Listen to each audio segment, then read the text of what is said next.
दोस्तों, यह कहानी है बिहार के एक गांव की, जिसमें आनंद नाम का लड़का रहा करता था। बचपन से ही पढ़ाई में होशियार आनंद अपने मम्मी पापा की आखिरी उम्मीद था। आनंद के दादा ने अपने समय में बहुत कर्ज ले लिया था, जिसको चुकाने में पापा की पूरी ज़िंदगी मजदूरी में निकल गई। उनके पास थोड़ी सी ज़मीन थी, जिससे उनका गुजारा हो रहा था। पापा की तबीयत मजदूरी करने से ख़राब रहती थी, पर पापा आनंद को इस बात का एहसास नहीं होने देते थे। आनंद को पढ़ाई में इतना होशियार देखकर उसके मम्मी पापा ने हर वह काम किया जिससे वह आनंद को पढ़ा पाए।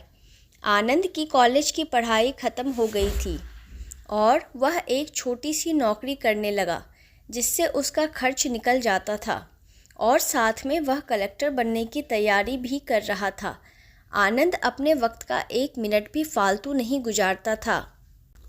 आनंद ने पूरा समय पढ़ाई और नौकरी में ही लगा दिया। आनंद के पापा को यह पता था कि वह कलेक्टर बनना चाहता है, इसलिए घर की हालत बहुत ज़्यादा ख़राब होने पर भी उन्होंने आनंद से कभी इस बात का जिक्र नहीं किया और ना उसको अच्छी नौकरी करने के लिए कहा। लगातार 2 साल तक आनंद पास नहीं हो पाया। उसके बाद भी उसके पिता ने अपना घर और ज़मीन गिरवी रखकर आनंद को IAS की कोचिंग ज्वाइन करवाई और उसकी नौकरी भी छुड़वा दी और केवल पढ़ाई करने को कहा। आनंद के पापा हमेशा उससे कहा करते, बेटा, खेत और घर दोबारा आ जाएंगे, पर कलेक्टर दोबारा नहीं बन सकते।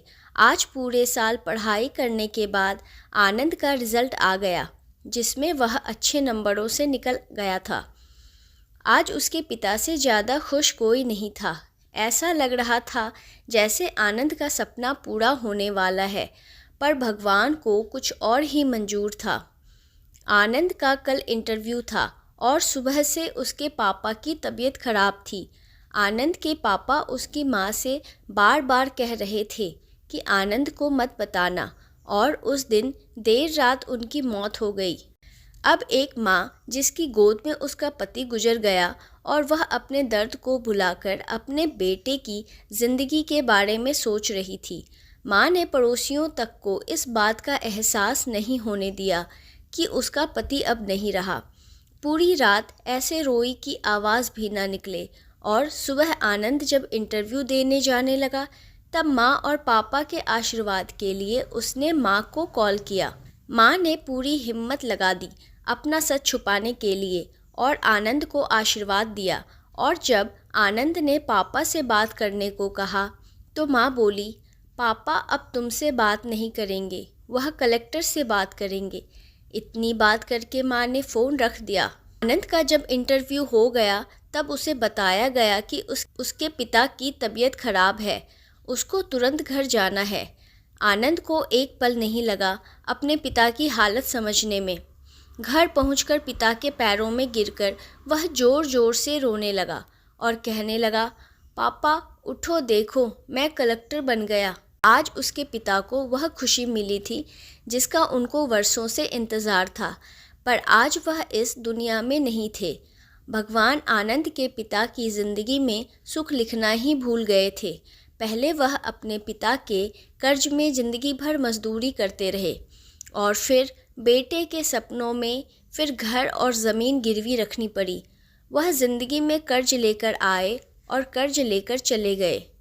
आनंद के पिता को भले ही ज़िंदगी में कुछ हासिल ना हुआ हो, पर वह अपने लड़के को इस काबिल बना गए कि वह अपनी 7 पुश्तों को बैठे बैठे खिला पाए।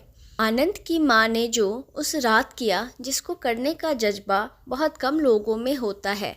जब आनंद कलेक्टर बनकर घर आया, तब माँ ने आनंद से कहा, बेटा, तुम आज इतने बड़े बन गए हो कि हज़ारों गरीबों का भला कर सकते हो।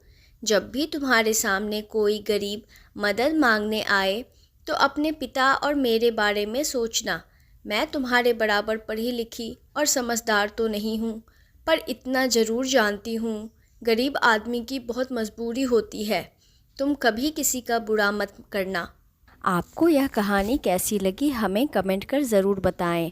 नई कहानियाँ सुनने के लिए हमारे चैनल को सब्सक्राइब करना ना भूलें। मिलते हैं एक नई कहानी के साथ। धन्यवाद।